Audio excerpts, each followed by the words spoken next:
아멘. 어제도 그렇고 그리고 지금 이 시간에도 아마 많은 커플들이 지금 결혼식장에서 결혼을 했고 또 결혼을 하고 지금 있을 것입니다.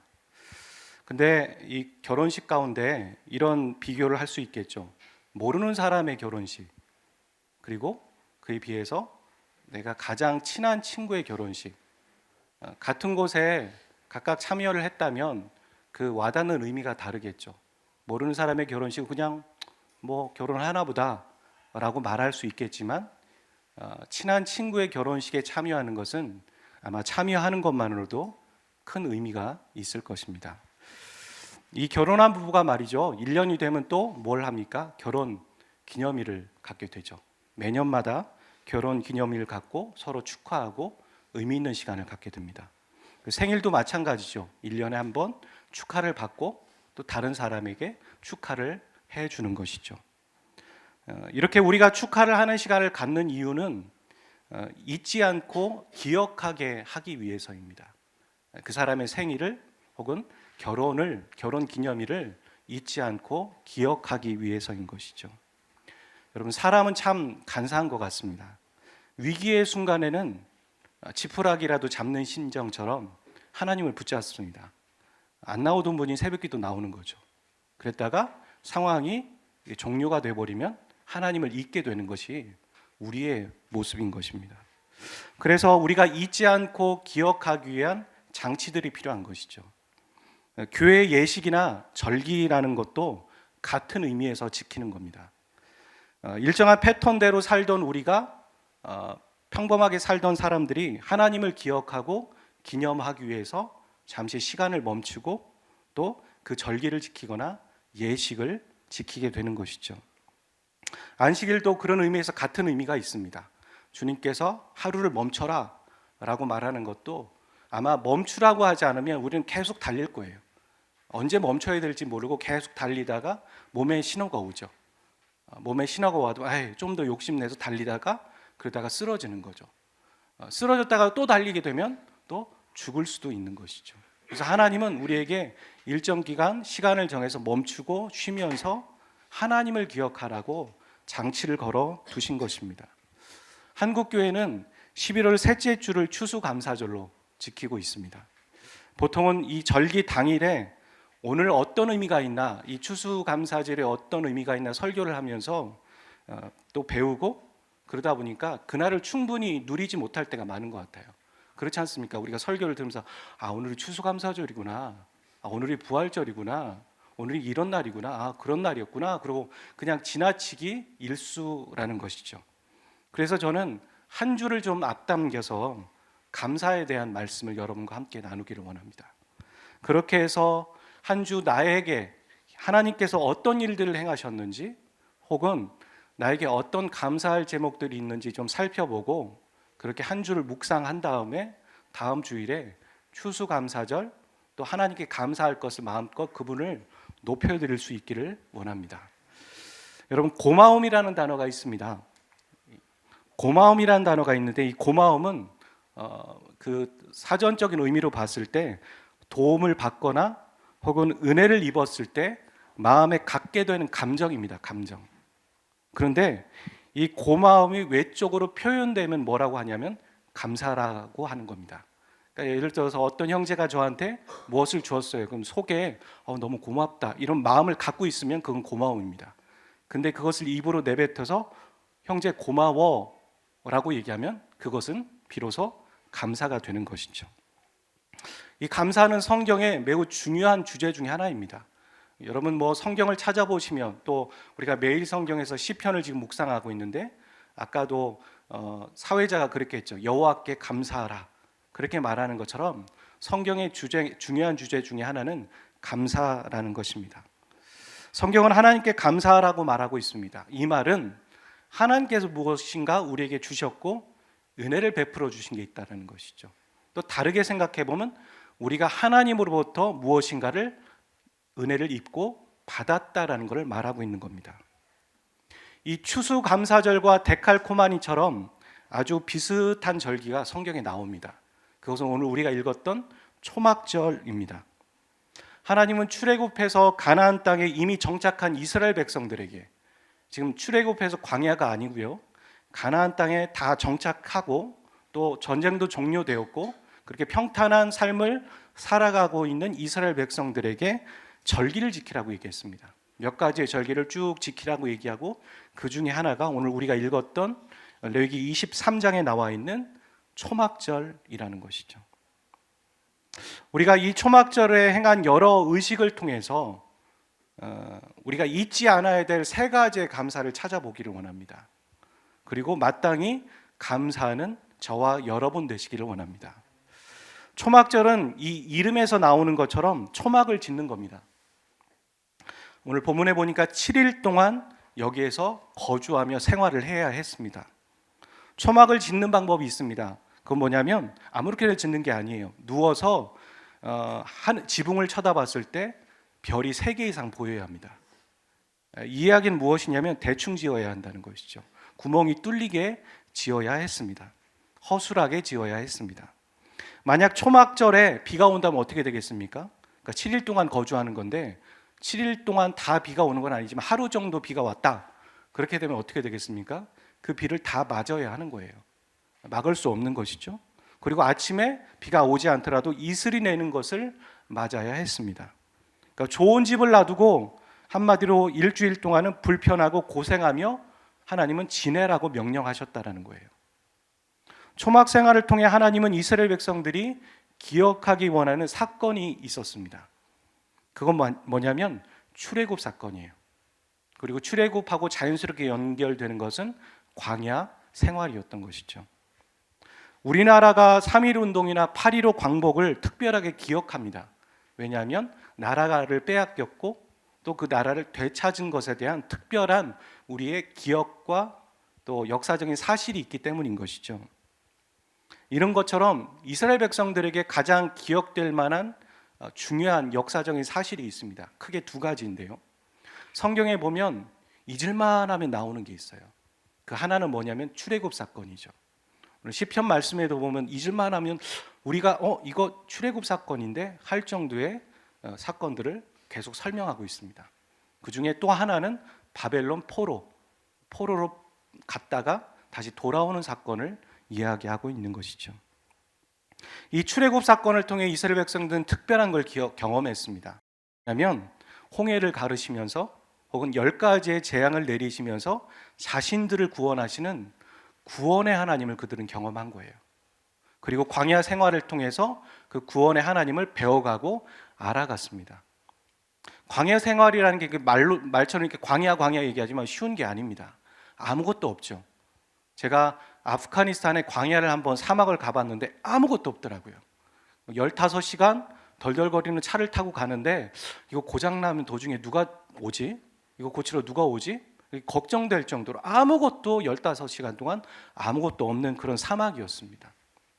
광야는 쉬운 게 아닙니다. 먹을 것도 없고 또 하나님이 가라 하면 가야 되기 때문에 이 텐트라는 거 장막도 대충 지을 수밖에 없는 거죠. 대충이라기보다는 금방 옮겨야 되는 것이니까. 우리가 이주민의 생활을 한다는 게 얼마나 처량합니까? 한 곳에 정착하지 못하고. 이스라엘 백성들에게 가장 어렵고 힘든 시간이었다라고 얘기한다면 그거는 광야 시간이었습니다. 그때 이들은 하나님의 인도하심을 그런데 경험하게 되었고 하나님의 보호와 또 하나님의 신실함과 구원을 경험하게 된 것이죠. 우리도 그런 것 같습니다. 광야에 있을 때 죽을 것 같고 힘든데 또 그래서 하나님이 아무것도 안 도와주시는 것 같고 침묵하는 것 같은데 시간을 되돌아보면요, 시간을 지나서 그 상황을 보면 하나님이 도와주셨더라고요. 근데 우리는 이 순간에 있을 때는 안 보여요. 하나님이 도우시는 것 같지도 않고 나 혼자 있는 것 같고 또 침묵하시는 것 같죠. 하지만 하나님은 우리와 함께하고 계십니다. 이 초막절을 통해 우리가 잊지 말아야 될 감사의 제목 하나를 발견하게 되는 것이죠. 그 첫 번째는 무엇이냐면 하나님이 우리를 구원하셨다라는 겁니다. 하나님이 우리를 구원하셨음에 대한 감사가 있어야 되는 것이죠. 우리는 살아있지만 우리는 언젠가는 또 죽습니다.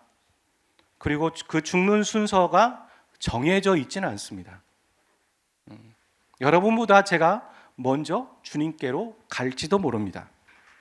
하나님이 우리를 부르신다면 우리는 다 가는 겁니다. 버틸 수 없습니다. 와, 그러면 하나님이 그 콜링에 우리는 순종할 수밖에 없는 것이죠. 우리가 죽음에 이르면 이 땅에 누렸던 것을 가지고 갈 수 없습니다. 그리고 우리가 소중히 여겼던 거 있잖아요. 남에게 줄 수 없을 정도로 소중히 여겼던 내 것이라는 것도 가지고 가지 못합니다. 여러분, 주검을 보셨을 겁니다. 죽은 사람의 장례 절차도 보셨을 겁니다. 염도 보셨을 겁니다. 그런 거에 보면 관에 들어가는 거 없습니다. 그냥 옷입니다. 그것도 평소에 그가 입지 않았던 옷을 입고 갑니다. 아무것도 가져간 게 없습니다. 다 놓고 가야 합니다. 하지만 딱 한 가지는 가지고 갈 수 있습니다. 그게 무엇인지 아십니까? 딱 한 가지 가지고 갈 수 있습니다. 그것은 예수 그리스도를 믿는 믿음입니다. 아멘이십니까? 그 믿음을 가진 자는 죽지만 소망을 갖습니다. 그리고 그가 죽긴 하겠지만 하나님 곁으로, 천국으로 인도함을 받게 되는 겁니다. 그래서 그리스도인들을 말하기를 살 소망이 있는 사람이며 죽을 소망도 있는 사람이라고 말하는 거죠. 성경에서 구원은 소망이라고 말합니다. 여러분, 그리고 그것을 투고에 빗대어서 말할 때도 있습니다. 데살로니가전서 5장 8절 말씀 한번 읽어보죠. 시작.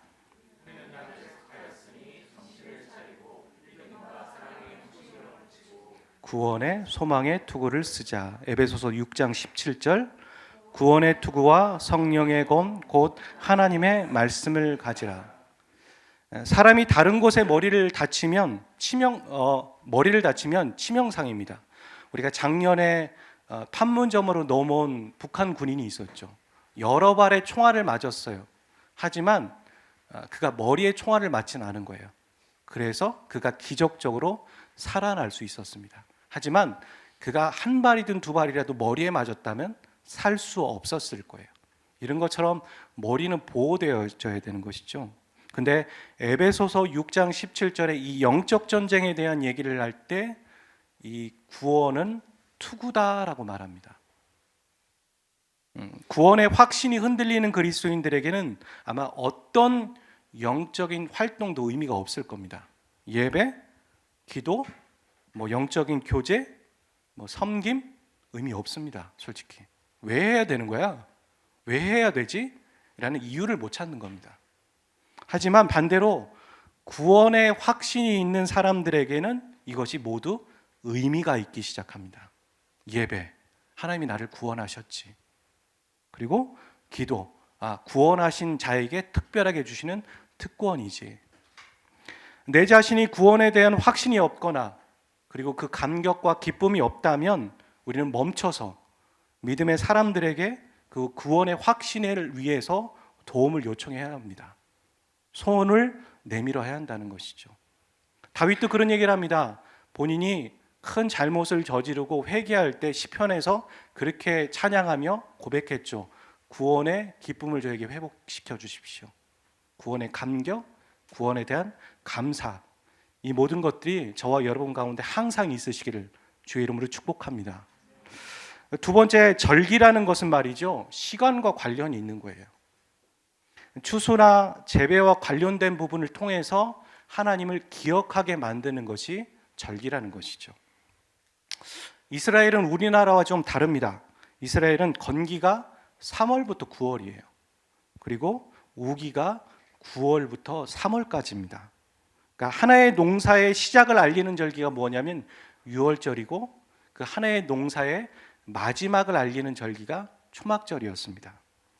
그 초막절에는 일단 곡식과 여러 가지 열매를 거둔 것에 대한 기쁨이 있겠죠. 거두었으니까 기본적인 기쁨. 그 동시에 무엇이 있냐면 다음 농사를 준비해야 되는 거예요. 농사에 반드시 필요한 게 무엇이냐면 물입니다. 물. 비죠, 비. 근데 이 비는 사람이 일부러 내리게 할 수 없습니다. 우리가 더운 여름에 말이죠, 땡볕에서 타는 듯한 가뭄 같은 데서 살수차가 일부러 이렇게 도시에 물을 뿌리잖아요. 그런 걸 보면서 잠깐은 시원하죠. 근데 살수차가 모든 걸 커버할 수 없어요. 식물에게 다 줄 수 없고요. 모든 건물에 물을 쏟아 부을 수 없는 거예요. 단지 그냥 도로에 바닥에 물을 뿌려서 잠깐 열기를 식혀버리는 거죠. 하지만 비가 한번 내리면 이 모든 것이 해결되는 거예요. 그럴 때 그런 걸 생각하죠. 아, 인간의 능력에는 한계가 있구나. 하지만 하나님이 한번 손 쓰시면 해결되는 거구나 라는 생각들을 하게 되죠. 또한 비는 억지로 내릴 수 있는 게 아니잖아요. 그래서 하늘에서 비가 내려져야지만 비로소 이스라엘 백성들은 농사를 다시 시작할 수 있는 겁니다. 신약에 보면 말이죠, 이 초막절 7일 동안은 물을 붓는 관제 예식을 매일 가졌어요. 그리고 번제단 남서쪽에 나무를 세우고 기도문을 낭송하면서 호산나 호산나 외쳤습니다. 이 모든 예식이 뭐냐면 기우제입니다. 기우제. 비가 내리기를 기원하는 거죠.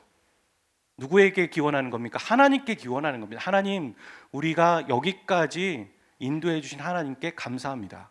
하지만 내년의 농사를 위해서도 하나님 비를 허락해 주십시오 라고 소망하는 겁니다. 그래서 예수님이 왜 누구든지 목마르거든 내게 와서 마시라 라는 얘기 하셨잖아요. 신약의 요한복음에 보면 그 말씀도 이 초막절에 하신 거죠. 관제 예식을 이렇게 하는 것을 보고서 그것에 빗대어서 본인의 말씀을 하고 계셨던 겁니다. 우리의 소망은 이 땅에 있지 않습니다. 하나님에게 있습니다. 초막절을 통해 우리가 알게 되는 두 번째 감사는 무엇이냐면 소망에 대한 감사예요.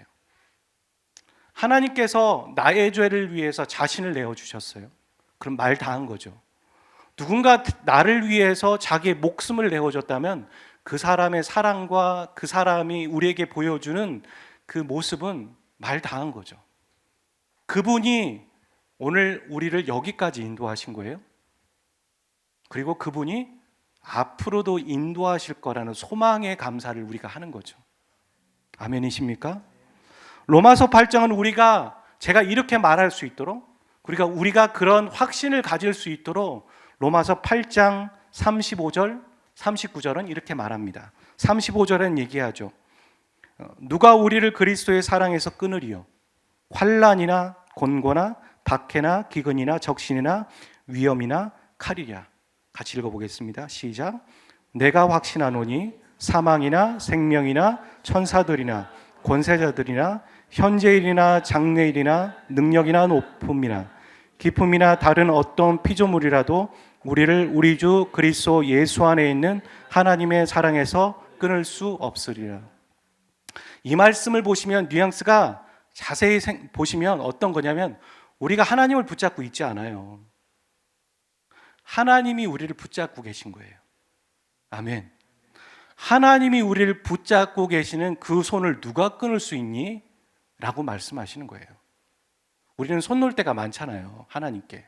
하나님 배신할 때도 있고 하나님 떠나서 살 때도 있고 잊으며 살 때도 많은데 그럴 때도 하나님 우리 손을 잡고 계시다는 거예요. 근데 그 잡고 있는 손을 누가 끊을 수 있겠니? 라고 말씀하고 계신 거죠. 그래서 한 해를 인도하신 그리고 우리를 여기까지 인도하신 하나님은 앞으로도 우리를 인도해 주실 겁니다. 하나님의 성품을 얘기할 때 사랑, 공의, 은혜 이런 얘기 많이 하잖아요. 좋아요. 사랑이 있으세요? 은혜가 있으세요? 어떤 사람이 사랑이 있어요. 은혜가 있어요. 친절해요. 근데 그 사람이 영원하진 않아요. 오늘 사랑이 있다가 내일 없을 수도 있어요. 오늘 친절했다가 본인의 수가 틀리면 바뀔 수 있어요. 그래서 우리는 사람을 못 믿는 거예요. 잘 못 믿는 거죠. 근데 그 사람이 신실하게 영원하게 변하지 않는다면 그 사람을 믿을 만하죠. 그렇죠? 하나님의 우리가 시편 말씀에 여호와의 인자하심이라고 얘기하잖아요. 그 인자하심이라는 단어를 히브리어 원어로 보면 헤세드라고 말합니다. 변하지 않으신다라는 거예요. 어제나 오늘이나 또 내일이나 변하지 않고 항상 신실하게 우리를 지지하시며 우리를 사랑하시고 우리를 견인하시며 우리를 이끄시는 분이라고 성경은 말하고 있습니다. 하나님은 신실하신 분이십니다. 그래서 우리가 그분에게 소망을 걸 수 있는 겁니다. 올해 비를 내리신 분이 내년에도 비를 내리실 거라는 거예요. 이 비를 또 신약의 후반부에는 그런 얘기를 하죠. 이른 비와 늦은 비 하면서 성령의 비라고 말하는 것이죠. 하나님은 우리의 인생의 마당에도 성령의 비를 내리십니다. 메마른 땅 가운데, 갈급한 10년 가운데 성령의 비를 내리셔서 우리를 촉촉히 젖게 하시고 우리를 새롭게 하시는 그분이십니다. 하박국 선지자는 이렇게 말해요. 비록 무화과 나무 잎이 마르고 포도 열매가 없고 감람나무에 소출이 없고 외양간에 송아지가 없을지라도 나는 여호와로 말미암아 즐거하며 나는 구원의 하나님으로 인하여 기뻐하리로다. 이 말을 오늘날 말로 표현을 바꾸면요, 나는 카드가 없고 나는 핸드폰 낼 돈이 없고 나는 직장이 없고 나는 자녀가 말을 듣지 않고 나는 나이가 들어가고 나는 건강은 조금씩 나빠지고 있지만 인간적으로 낙심되는 일이 수도 없이 많고 천지이지만 나를 봤을 때 소망이 없고 절망이지만 그렇지만 하나님을 생각하면 소망입니다. 그 하나님이 나와 함께하고 계시기 때문에 나는 여전히 소망을 갖고 있고 나는 든든하며 나의 진정한 안정감은 하나님이십니다 라고 고백하는 거예요. 저와 여러분의 안정감이 하나님이십니까? 여러분, 우리가 통장의 금액을 보면서 안정감을 느끼세요? 내 건강을 보고 안정감을 느끼세요? 그건 오늘 있지만 내일 없을 수 있어요. 건강도 그렇고 돈도 그렇고요, 지위도 그렇고요, 솔직히 가족도 그래요. 영원히 함께하지 않잖아요. 하지만 우리의 진정한 안정감은 거기서 찾아야 되는 게 아닙니다. 세상 사람들은 그럴 수 있지만 하나님의 사람들은 하나님을 보고 안정감을 찾아야 돼요. 저축할 수 있죠. 보험 들 수 있죠. 여러 가지 활동할 수 있죠. 그거 하지 말라는 거 아니잖아요. 하지만 나의 진정한 안정감은 하나님이신 줄 믿습니다. 세 번째, 레위기에 보면요, 유대인의 5가지의 중요한 제사가 나옵니다. 그건 번제, 소제, 화목제, 속죄제, 속건제예요. 속죄제와 속건제는 무엇이냐면 죄 문제를 해결하는 거기 때문에 반드시 드려야 하는 의무 제사이죠. 우리는 수도 없이 죄를 짓잖아요. 그래서 의무 제사였습니다. 하지만 번제와 소제와 화목제는 감사하는 마음이 있을 때 드리는 거예요. 그래서 의무 제사가 아니라 자원 제사였습니다. 자원함으로. 화목제였어요. 그리고 이 제사 중에 가장 번제에 비해서 가장 자주 드리는 제사가 화목제였습니다. 초막절에 주로 드리는 제사였다라는 것이죠. 화목제는 감사의 제사면서 뭐라고도 얘기했냐면 샬롬의 제사, 평화의 제사였습니다. 평화의 제사. 로마서 3장 23절에 보면 이런 말씀이 있죠. 예수를 하나님이 그의 피로써 믿음으로 말미암는 화목제물로 세우셨으니. 우리는 생각하기에요, 우리의 죄를 위해서 예수님께서 오신 거니까 저 말이 아니라 속죄제와 속건제로 세우셨으니 이렇게 표현하는 게 맞을 것 같잖아요. 그렇죠? 그런데 화목제사로 드렸다, 예수님은 화목제물로 바쳐졌다라고 얘기하는 거예요. 이거 왜 그럴까? 예수님이 화목제물 되셨다라는 것은 하나님과 우리 사이에 죄로 인해 원수된 사이를 예수님이 제물이 되셔서 평화와 샬롬의 관계로 바꾸셨다는 말이죠. 여러분, 우리는 죄사함에 초점이 가 있을 때가 많습니다. 우리의 죄를 사해해 주셔서 감사합니다. 보통 이렇게 기도하잖아요. 그리고 그렇게 기도하는 게 나쁜 건 아니지만 그렇게 생각하고 거기서 머무를 때가 많다는 거예요. 그리스도인의 초점이 죄 용서. 우리가 죄 용서 받는 걸로 끝나는 걸 원하지 않으세요. 그게 아니라 죄 용서함을 받고 샬롬, 평화의 관계 아래서 자녀됨으로 그 관계를 누리는 데까지 가기를 원하신다는 거예요. 오늘 우리가 그래야 된다는 거죠. 아, 죄 용서, 잘못했네? 회개하고 용서받았어. 그렇게 막 살다가 또 주님과 상관없이 살다가 또 잘못했네? 용서받고. 이거 아니라는 거예요. 용서받고 그분 안에서 연합함으로 그분과 교제하고 관계하는 진정한 그 만남과 교제의 특권을 누리며 살아가기를 주님은 원하고 계신다는 겁니다. 하나님의 목적을 잊지 마시길 바랍니다. 이 5가지 제사 중에 화목제는 다른 네 가지 제사와는 좀 달랐어요. 결이 달랐어요. 보통의 제사를 드리면 제물은 하나님께 바친 다음에 제사장의 몫이 되었습니다. 왜냐하면 제사장 레위 지파는 분깃이 없었잖아요. 그렇게 몫이 되었는데 이 화목 제사는 일단 제물을 바친 다음에 제사장이 일부분만 가져가요. 그리고 대부분은 제물을 바친 사람에게 다시 돌려주는 게 법이었습니다. 원칙이었다는 것이죠. 그리고 이 제물은 반드시 당일에 먹어야 했습니다. 당일에 먹지 못하는 않는 예외는 있었죠. 그럴 때는 그 다음 날까지는 허용이 됐지만 그 다다음 날에는 반드시 태워서 없애야 했습니다. 그게 법이었습니다. 레위기 7장 15절 17절에 있어요. 같이 읽어보겠습니다. 시작. 감사함으로 드리는 화목제물의 고기는 드리는 그날에 먹을 것이요 그러나 그의 예물이 서원이나 자원하는 것이면 그 제물을 드린 날에도 먹을 것이요 그 남은 것은 이튿날에도 먹되 그 제물의 고기가 셋째 날까지 남았으면 불사르니라. 여러분, 고대 사회는 지금과 같이 풍족하지 않습니다. 양식이 부족한 시대예요. 어떤 문헌을 보니까 이 재배를 하고 수확률이 한 20%에서 30% 되면 풍년이라고 얘기했다는 거예요. 오늘날은 그렇게 얘기하면 흉년이죠. 재배했는데 20% 거뒀어요. 그럼 흉년이에요. 정부가 난리 날 겁니다, 아마.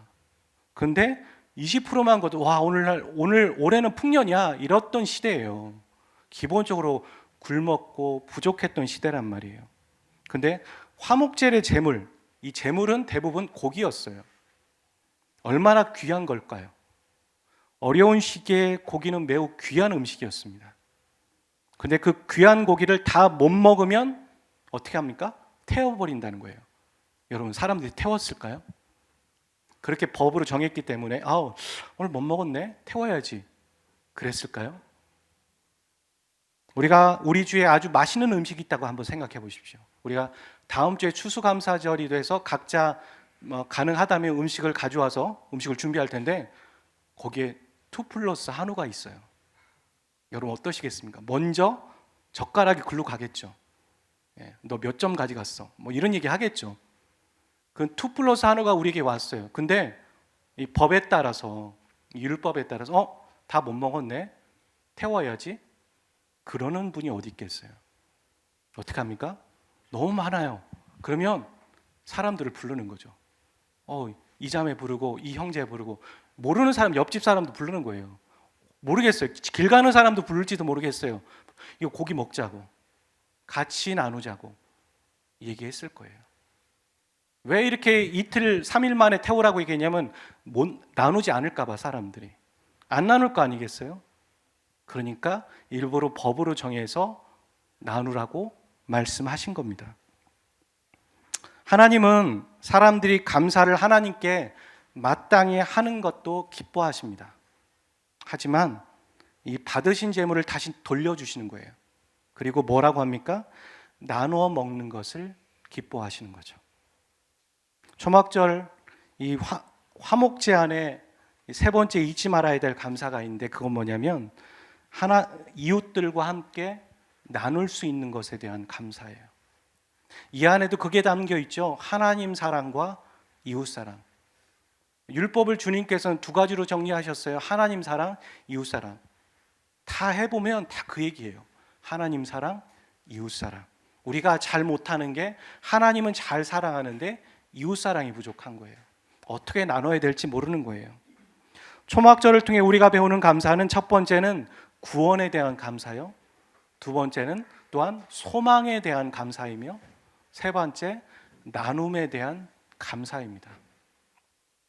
하나 놓쳐서는 안 되는 게 하나가 있어요. 그게 뭐냐면 이 절기를 지키고 감사를 실천하면서 신앙생활하는 건 말이죠.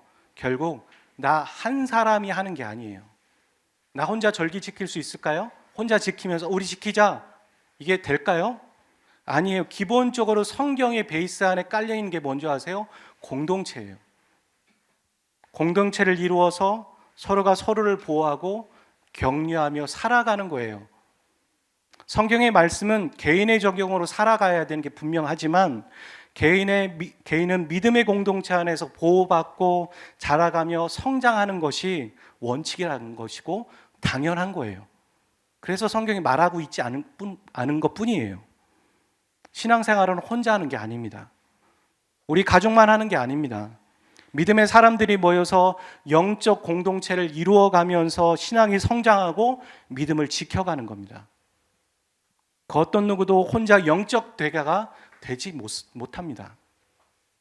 사람은 누군가에게 도움을 받고 힘을 얻고 그러면서 살아가는 존재입니다. 제가 개척 준비하면서 교회에 있는 모든 자료들을 제가 USB 안에 다 담궈놨어요. 담아놨어요.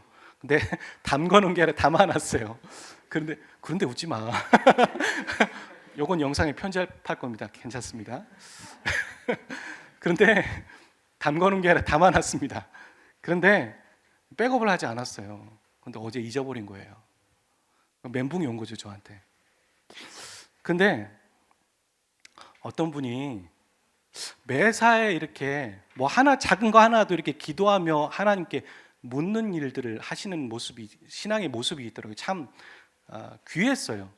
근데 그분의 얘기를 계속 듣다가 저도 모르게 그런 멘붕되는 상황이 오는데 그분의 신앙의 모습이 생각나면서 나도 기도해야지.